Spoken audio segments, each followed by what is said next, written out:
Assalamualaikum warahmatullahi wabarakatuh. Alhamdulillah, alhamdulillahi haqqa hamdi, wassalatu wassalamu ala khairi khalqi wa ala alihi wa sahbihi min ba'di amma ba'du. Selamat pagi anak-anak kelas 8 SMP Negeri 1 Ciranjang yang Bapak cintai dan Bapak banggakan. Maka mari pada hari ini kita awali pembelajaran pendidikan agama Islam dengan mengucap syukur kepada Allah Subhanahu wa Ta'ala karena berkat rahmatnya, kasih sayangnya, kita masih diberikan kesempatan untuk belajar meskipun dalam keadaan daring. Tetap semangat dan tidak boleh menyerah meskipun dalam keadaan seperti ini. Belajar harus tetap semangat. Anak-anakku yang Bapak cintai, pada minggu kemarin, pekan pertama, kita mempelajari bab pertama dengan materi mengimani atau meyakini kitab-kitab Allah dan mencintai Al-Quran. Mari kita lanjutkan lagi pembahasannya di pekan kedua ini atau di pertemuan kedua ini dengan materi selanjutnya, yaitu Al-Quran sebagai kitab suci umat muslim. Kita sebagai umat muslim memiliki kitab yaitu bernama kitab Al-Quran. Al-Quran oleh Allah diwahyukan kepada Nabi Muhammad melalui perantara malaikat Jibril. Al-Quran terjamin kemurniannya dan dijaga oleh Allah Subhanahu wa Ta'ala. Tidak ada satupun manusia di muka bumi ini yang bisa merubah atau menambah, bahkan mengurangi ayat suci Al-Quran. Sebagaimana Allah telah berfirman, Bismillahirrahmanirrahim, Inna nahnu nazzalna dzikra wa inna lahu lahafidun. Artinya, sesungguhnya kamilah yang menurunkan Al-Quran dan pasti kami pula yang memeliharanya. Jadi kita harus yakin dan percaya bahwa Al-Quran itu dijaga oleh Allah kemurniannya. Bahkan Al-Quran dijaga oleh Allah bukan hanya sekedar secara tekstual, bukan hanya yang hanya ditulis dalam Al-Quran saja. Allah menjaga Al-Quran pun secara batiniahnya, yaitu dengan contoh banyak para penghafal Quran, para tahfidz Al-Quran, itu adalah salah satu bentuk Allah menjaga Al-Quran.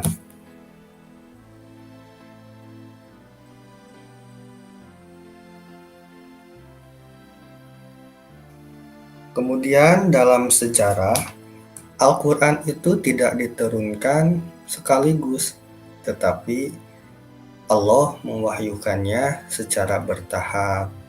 Ya, Al-Quran diturunkan secara bertahap, sedikit demi sedikit dan berangsur-angsur dalam kurun waktu 22 tahun, 2 bulan, 22 hari atau kurang lebih 23 tahun. Jadi Al-Quran itu diturunkan oleh Allah kepada Nabi Muhammad itu tidak langsung semuanya, tapi secara bertahap. Melalui malaikat Jibril tentunya Allah mewahyukan Al-Quran kepada Nabi kita itu secara bertahap, kurang lebih 23 tahun. Jumlah surat dalam Al-Quran sebanyak 114 surat. Ditinjau dari masa turunnya, surat yang diturunkan sebelum Rasulullah Shallallahu Alaihi Wasallam hijrah ke Madinah dinamakan surat Makkiyah. Sedangkan surat yang diturunkan setelah hijrah ke Madinah disebut surat Madaniyah.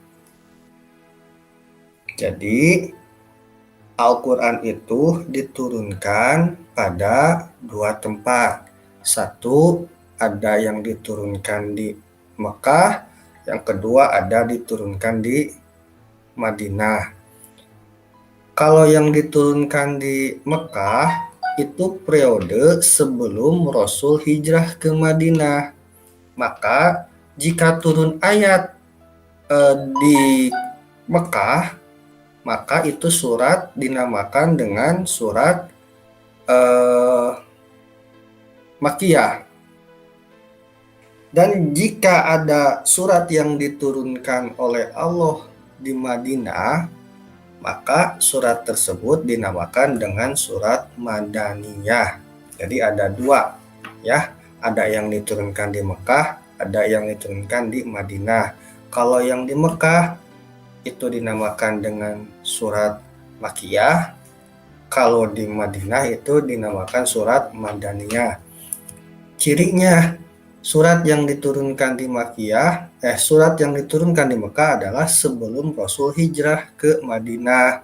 Kalau surat Madaniyah itu surat yang diturunkan oleh Allah kepada Nabi Muhammad setelah hijrah ke Madinah.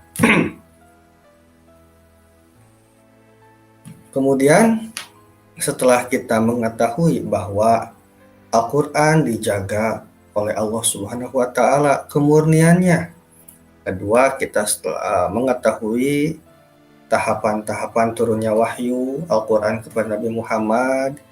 Kemudian yang ketiga, kita mengetahui jenis-jenis surat yang diturunkan oleh Allah kepada Nabi Muhammad. Kita harus meyakini itu semua. Setelah kita meyakini itu semua, Bapak harapkan kalian lebih memahami lagi inti daripada Al-Quran. Inti Al-Quran adalah untuk sebagai petunjuk bagi kita manusia yang beriman. Manusia yang beriman itu petunjuknya adalah Al-Quran. Kenapa ada petunjuk di dalam Al-Quran? Apa harapannya? Harapannya agar kita sebagai manusia selamat dunia dan di akhirat. Kita belajar Al-Quran, salah satu tujuannya ingin bahagia di dunia dan di akhirat. Belajar Al-Quran ada tahapannya. Dari belajar kita membaca huruf hijaiyah, kemudian kita belajar membaca dengan kaidah tajwidnya, kemudian kesananya lagi kita mempelajari ilmu tafsirnya. Itu sebagian contoh kecil tahapan daripada kita agar bisa memahami makna daripada isi Al-Quran. Isi Al-Quran bermakna diantaranya satu, yaitu memberikan penjelasan terhadap kita mana yang baik dan mana yang tidak baik. Memberikan penjelasan kepada kita perilaku yang baik dan perilaku yang tidak baik. Memberikan juga penjelasan kepada kita perjalanan umat-umat terdahulu. Kenapa di dalam Al-Quran dituliskan perjalanan kisah umat-umat terdahulu? Tujuannya adalah sebagai contoh bagi kita. Kalau kisahnya itu yang baik, tentunya kita harus mencontohnya dan melaksanakannya. Kalau contoh yang diceritakan, kalau contoh yang dikisahkan dalam Al-Quran itu tidak baik, maka itulah hal yang harus kita tinggalkan. Kemudian, apa yang harus kita lakukan kembali? Yang harus kita lakukan adalah terus semangat dalam mempelajari Al-Quran. Baik mempelajari hurufnya, mempelajari tajwidnya, mempelajari bacaannya. Kemudian agar kita tahu isi makna daripada Al-Quran, datanglah ke majelis taklim, datang ke pengajian, datang ke rutinan. Di pengajian-pengajian itu, Bapak sangat yakin apa yang diterangkan oleh para ustadz, para ajengan, para kiai itu bersumber daripada Al-Quran. Ketika kita berada di majelis taklim, maka kita akan mengetahui isi kandungan Al-Quran dan kita akan mengetahui peraturan atau petunjuk Al-Quran agar hidup kita itu selamat di dunia dan di akhirat.